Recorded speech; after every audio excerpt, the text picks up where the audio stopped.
This is Autoline Daily, reporting on the global automotive industry. Eaton, a supplier company that makes hydraulics, truck transmissions, and other industrial products, is finding new life for used Nissan Leaf batteries. It's taking battery cells and repacking them into new units to store power in both industrial and residential buildings. Reuters reports that Eaton is in talks with 6 European soccer teams to power their stadiums with them. While it's a relatively small market for now, Eaton says these used EV batteries could represent a $2.3 billion market by 2025 in Europe, the Middle East, and Asia. We've talked about how some automakers and suppliers are getting involved in passenger drones.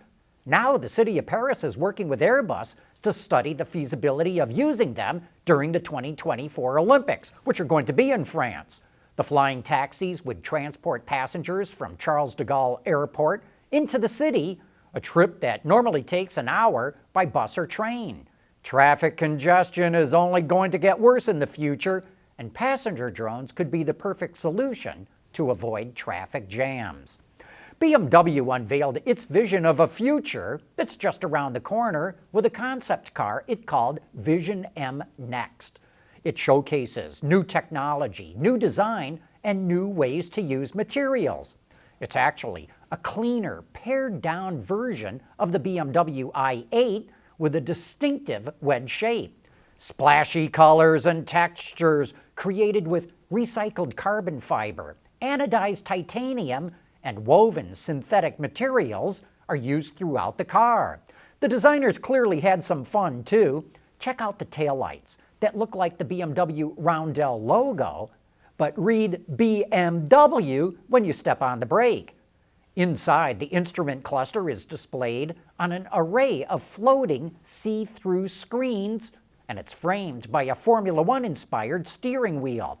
There's also an augmented reality head-up display, and note the exposed roofed structure.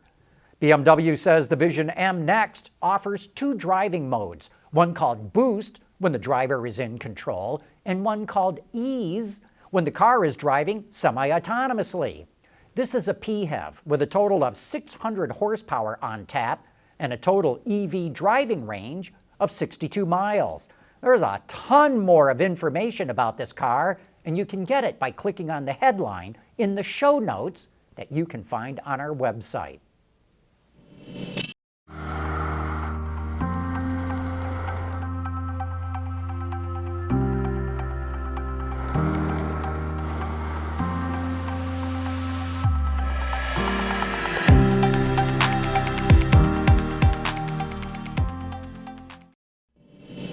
We've been getting a lot of good feedback on the barn find picture that we showed you yesterday. There were a number of guesses that it's a Packard, but the shape of the front window opening and how the running boards flow into the fenders is not right. Some of you said you think it's a LaSalle, but the C-pillar rake and the headlights that are incorporated into the fenders take the LaSalle off the list. For a while, we thought it was a 1939 Buick 90 sedan, but viewer Gary Blakely put us on the right track. He said, the barn find is not the same as the Buick shown. I would venture it's a Cadillac limo. And sure enough, when we started searching for Cadillacs, it's pretty clear that this barn find is a 1940 Cadillac Series 72. This is a rare car. 1940 is the only year it was made. And it kind of makes us wonder how it ended up on a back road in Arizona. We'd love to hear that story. But a big thanks to Dan McCammon for taking the time to send these pictures in. And if you run across anything cool, wild, or weird, snap a shot and send it our way to viewermail@autoline.tv. Most vehicles have some sort of annoying sound if passengers forget to buckle up. But now Ford is turning its attention to passengers who unbuckle. The belt monitor system alerts the driver via a message in the instrument cluster if someone unbuckles and which seat they're in. Now, kids may think their parents actually do have eyes in the back of their heads. Belt monitor is available on the Explorer, Expedition, and Lincoln Navigator, and it's standard on the Ranger, and then it's going to roll out in the rest of Ford's North American lineup over the next 2 years. Autoline Daily is brought to you by Bridgestone Tires, your journey, our passion, and by DuPont, transforming industries and improving lives through material science. When Chevrolet revealed the new Silverado heavy-duty pickup last year, reaction to its styling was polarizing, to say the least, but customers will likely be more than satisfied once they get behind the wheel. We recently got to drive the truck and came away quite impressed. Here's a quick recap of the engines.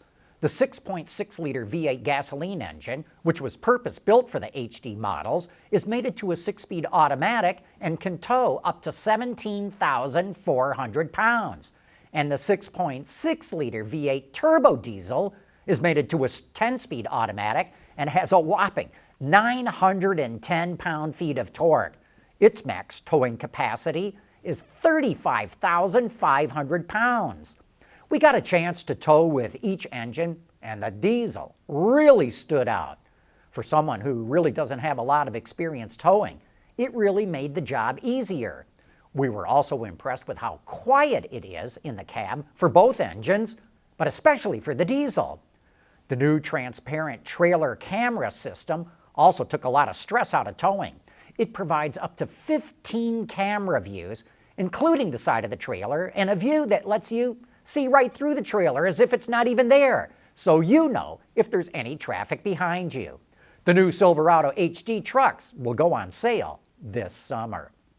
Hey, be sure to join us for Autoline After Hours this Thursday for some of the best insights as to what's going on in the automotive industry. And a programming note here. Autoline Daily will be off the air all next week as the crew takes a break for the July vacation. But that's it for today. Thanks for watching, and please join us again tomorrow.